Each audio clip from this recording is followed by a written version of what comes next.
लोकसभा चुनाव रिजल्ट 400 पार का टारगेट हो गया फेल। एनडीए को 300 के भी पड़ गए हैं लाले। टीडीपी जेडीयू ही बचा पाएगी लाज।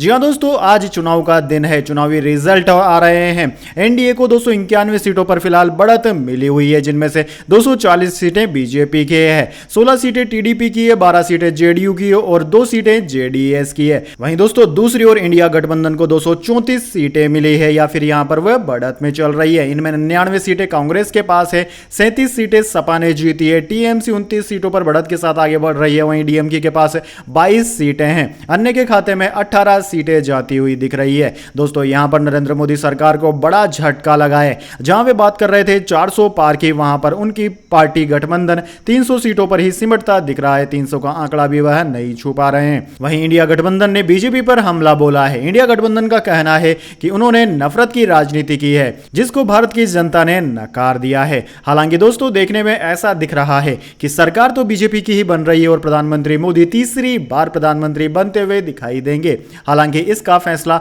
कल या परसों तक हो सकता है कि किसकी सरकार बनेगी और कौन प्रधानमंत्री बनेगा। वहीं दोस्तों अगली बड़ी खबर निकल कर आ रही है। अमेठी की जिस विधानसभा सीट से मतदाता है स्मृति ईरानी, वहीं हार गई चुनाव। मिले सिर्फ 75,048 वोट।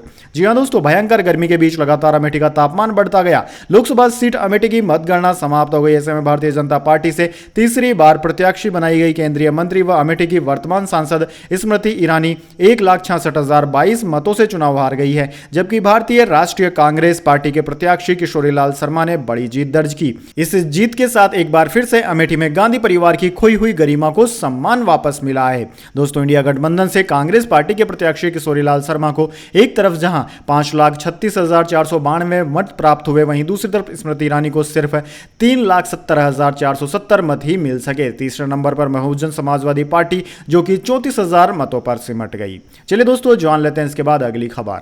बाजार 5.74% टूटा। निवेशकों के 31 लाख करोड़ रुपए डूबे। सेंसेक्स 4,379 अंक गिरकर 72,079 पर बंद। सरकारी बैंकों का इंडेक्स 15% नीचे आया। जी हां दोस्तों, लोकसभा चुनाव के नतीजे वाले दिन 4 जून को सेंसेक्स 4,389 अंक यानी कि 5.74% की गिरावट के साथ 72,089 के स्तर पर बंद हुआ।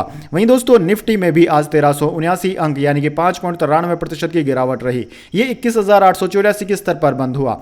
सेंसेक्स के 30 शेयरों में से 25 में गिरावट और 5 शेयरों में तेजी रही। एनटीपीसी और एसबीआई के शेयर में करीब 15% की गिरावट रही। एलटी पावर ग्रिड के शेयर 12% से ज्यादा नीचे आए। वहीं हिंदुस्तान यूनिलीवर के शेयर में करीब 5.74% की तेजी रही। दोस्तों एनएसई के सभी सेक्टोरल इंडेक्स में आज गिरावट रही। निफ्टी पीएसयू बैंक इंडेक्स 15.14% टूट गया। ऑयल एंड गैस इंडेक्स में 11.80% की गिरावट देखने को मिली। चलिए दोस्तों जान लेते हैं इसके बाद अगली खबर। रायबरेली या वायनाड, विपक्ष में या सरकार में रहेंगे। लोकसभा चुनाव के बाद राहुल गांधी ने हर एक सवाल का दिया जवाब। दोनों सीटों पर जीत रहे हैं राहुल गांधी। जी हां दोस्तों, लोकसभा चुनाव नतीजों के बाद कांग्रेस नेता राहुल गांधी ने प्रेस कॉन्फ्रेंस की। उन्होंने रायबरेली या वायनाड, विपक्ष में या सरकार में रहेंगे, हर एक सवाल का जवाब दिया। उन्होंने कहा कि जनता ने भाजपा का हिसाब कर दिया है। देश ने मोदी को नकार दिया। यह चुनाव सिर्फ एक राजनीतिक दल के खिलाफ नहीं था। एक दल, एक गवर्नमेंट स्ट्रक्चर, सीबीआई, ईडी और जुडिशरी के खिलाफ हम लड़े, क्योंकि इन संस्थाओं को मोदी और अमित शाह ने कैप्चर कर लिया था। चलिए दोस्तों जान लेते हैं इसके बाद अगली खबर।